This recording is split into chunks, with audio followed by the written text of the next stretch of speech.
This title is narrated with virtual voice, computer-generated narration for audiobooks. Moses by Jordan Maxwell. Chapter 1. Moses the Lawgiver.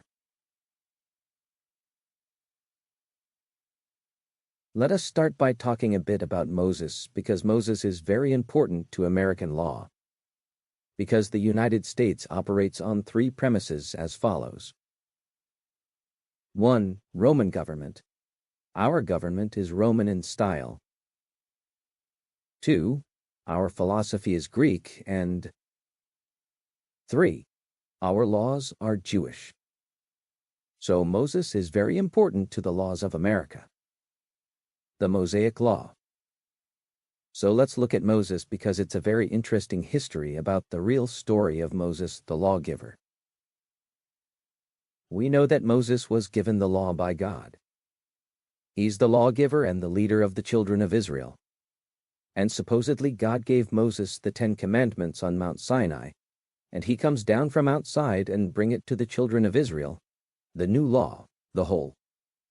Actually, the 10 Commandments, also of which Moses is supposed to have gotten from God. The 10 Commandments are actually based on these Egyptian negative confessions. Please do some research at the library or on the web on the subject of Egyptian negative confessions. Above pick, Moses receives God's holy commandments. The 10 Commandments are based on the Egyptian negative confessions. Moses giving the law brought down from Mount Sinai. You'll find that the Egyptian negative confessions was the law in Egypt, and they are almost identical to the 10 Commandments. So that's probably where we get the 10 Commandments is from Egypt. Here's just a classic example of the comparing the Egyptian negative confessions to the Hebrew laws from Moses, so the Mosaic Law. Moses the lawgiver, all right. We have Moses the lawgiver in the legislative chamber. All across America and all the states in the federal government, we have statues of Moses being the lawgiver, not even mentioning, of course, the Vatican and all over the world. Moses is respected as the great lawgiver. At the Supreme Court, you see Moses holding the 2 laws, the tablets. Interestingly enough was that Moses, when first given the law from God, he broke the tablets. He threw them down and broke the tablet. So he was the first lawbreaker. This is where we get the idea that you break the law. As I said, here's Moses the lawgiver depicted in the U.S. House of Representatives. Moses gives the law to the people even at the Supreme U.S. Court.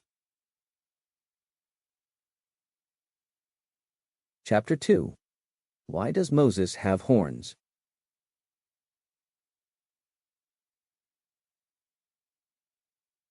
Why does Moses have horns? Now, I have some interesting questions about Moses within this section. Let's start with his horns because a lot of people don't know that Moses was always pictured with horns. This is in the Vatican, and we see Moses with horns in his head. In churches, you will always see Moses. Anytime he's portrayed, you'll see him with horns. Moses is pictured with the moon or lunar horns. Moses was the focal figure of an ancient cult of moon worship on the Sinai Peninsula. The horns represent the crescent moon. The moon in this lower quarter resembles horns, as this encyclopedia talks about the lunar phase, when the horns of the crescent moon point up at the angle. So the horns are actually the moon in the lower quarter, and we will see the god of the moon. His name in Sumer was Sin. We'll get to him in just a moment. You'll see the goddess is wearing the moon horns. In Islam, you have the crescent moon of Sin.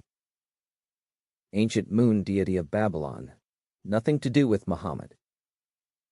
The goddesses in Rome, Greece, and ancient Celtic religions had horns too. Para seguir escuchando este audiolibro gratuitamente, haz clic en el enlace de la descripción y podrás escucharlo completo sin coste gracias a la prueba de 30 días de Audible.